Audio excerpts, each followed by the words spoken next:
Assalamualaikum warahmatullahi wabarakatuh. Sebelum memulai pembelajaran kali ini, yang belum cuci tangan silahkan cuci tangan terlebih dahulu. Bagi yang sudah cuci tangan, langsung ambil alat tulisnya, kemudian simak video berikut ini. Pada pertemuan pertama ini, yang akan kita bahas yaitu tentang metrik.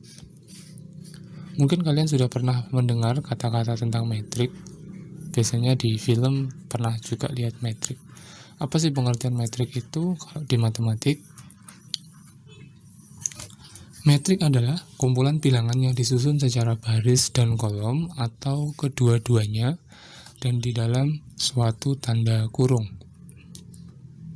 Contohnya, di sini saya mempunyai sebuah metrik yaitu 203 124 321. Kemudian angka-angka tersebut di sini saya update dengan dua tanda tutup kurung tegak.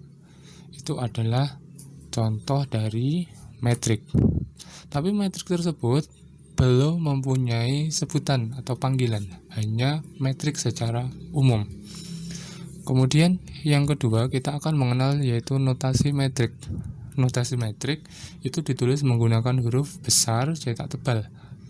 Notasi kita gunakan untuk memanggil atau menyebut nama dari suatu metrik. Contoh, di sini saya mempunyai metrik M. Jadi notasinya saya tuliskan M cetak tebal pakai huruf kapital.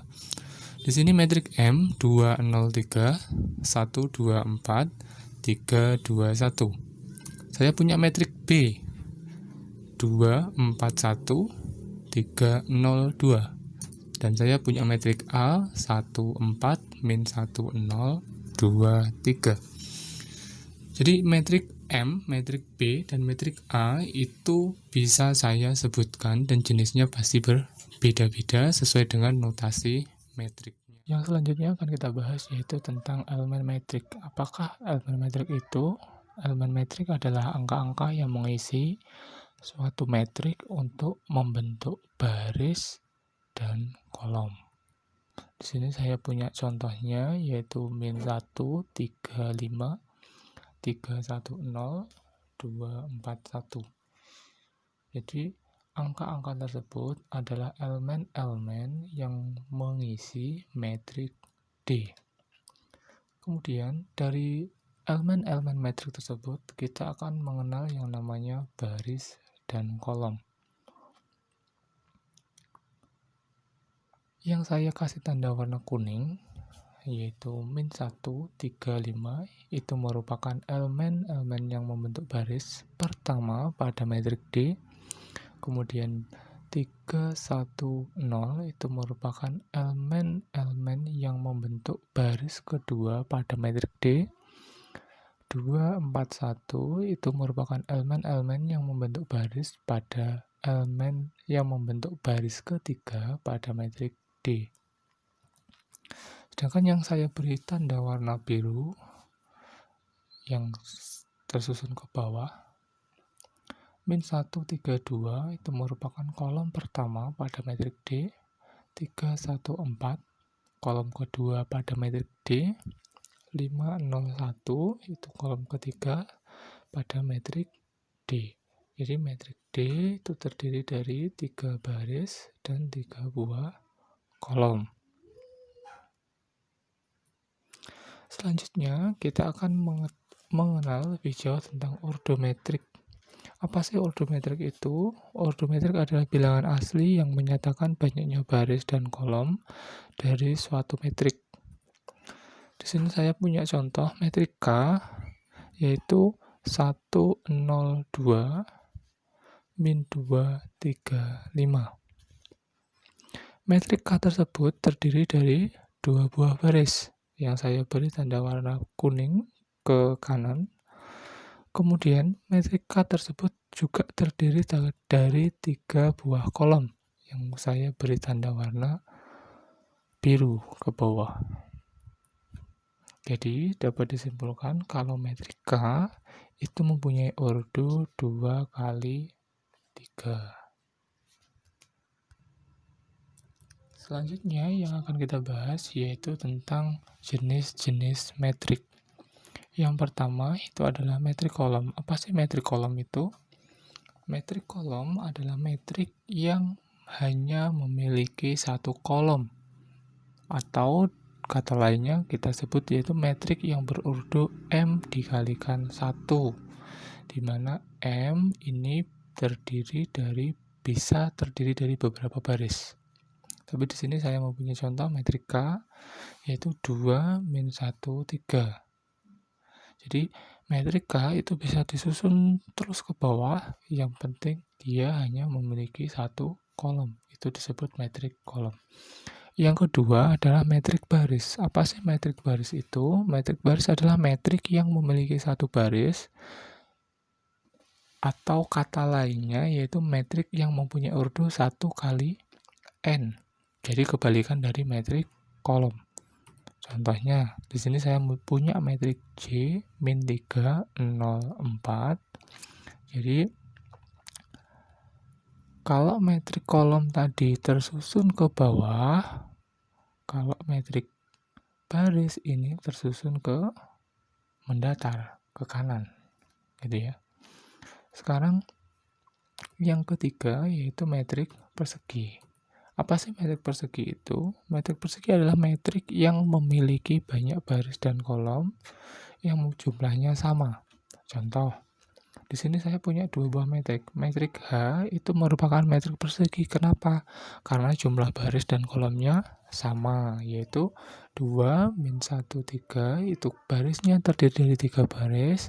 Kemudian 2, min 1, dan 2. Itu merupakan 3 kolom. Jadi, karena dia mempunyai baris dan kolom yang sama, maka metrik H itu kita sebut sebagai metrik persegi. Begitu pula dengan metrik X, yaitu mempunyai 2 baris dan 2 kolom. Kemudian metrik yang keempat, yaitu metrik diagonal. Apa sih metrik diagonal itu?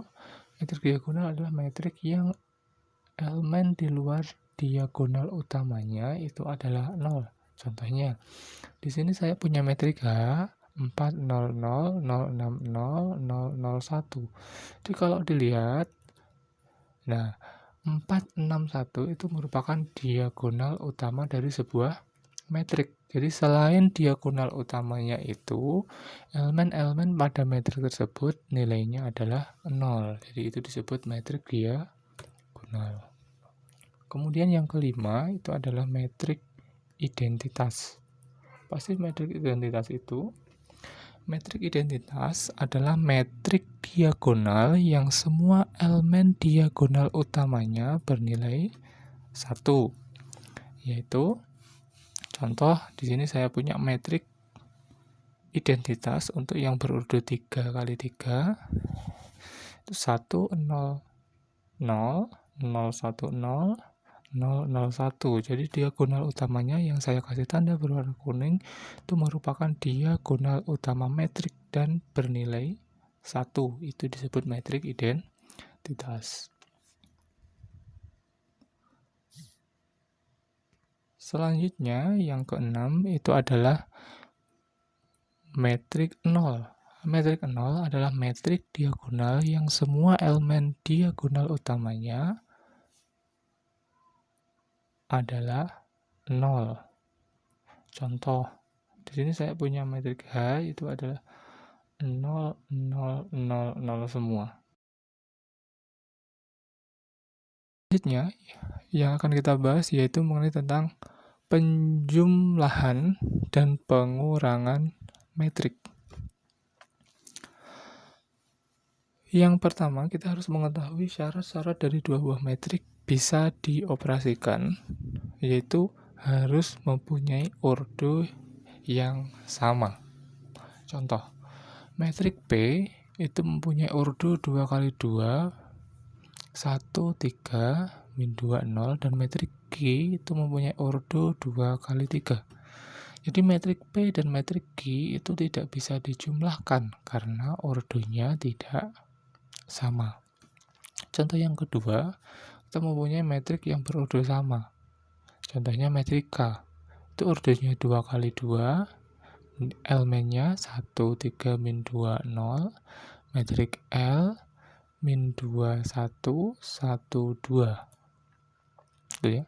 Jadi kalau kita jumlahkan, kita tulis dulu K ditambah L itu sama dengan metrik K ditambah metrik L. Berarti 1 ditambah min 2 dia harus sama 1 ditambah min 2 kita tulis di sini. Kemudian 3 ditambah 1 kita tulis di sini. Min 2 ditambah 1 kita tulis di sini. 0 ditambah 2 kita tulis di sini. Maka nilainya adalah 1 ditambah min 2 itu adalah min 1. 3 ditambah 1 4. Min 2 tambah 1 min 1. 0 tambah 2 2. Bagaimana kalau kita kurangkan? Kalau kita kurangkan ya hampir sama. Tinggal mengurangkan elemen-elemennya yang seletak saja. K dikurangi L berarti 1 dikurangi min 2. 3 dikurangi 1. Min 2 dikurangi 1. 0 dikurangi 2. Maka nilainya adalah 3, 2, min 3, min 2. Jadi apa yang dapat kita simpulkan dari penjumlahan ini? Metrik K dan L dapat dioperasikan karena memiliki ordo yang sama.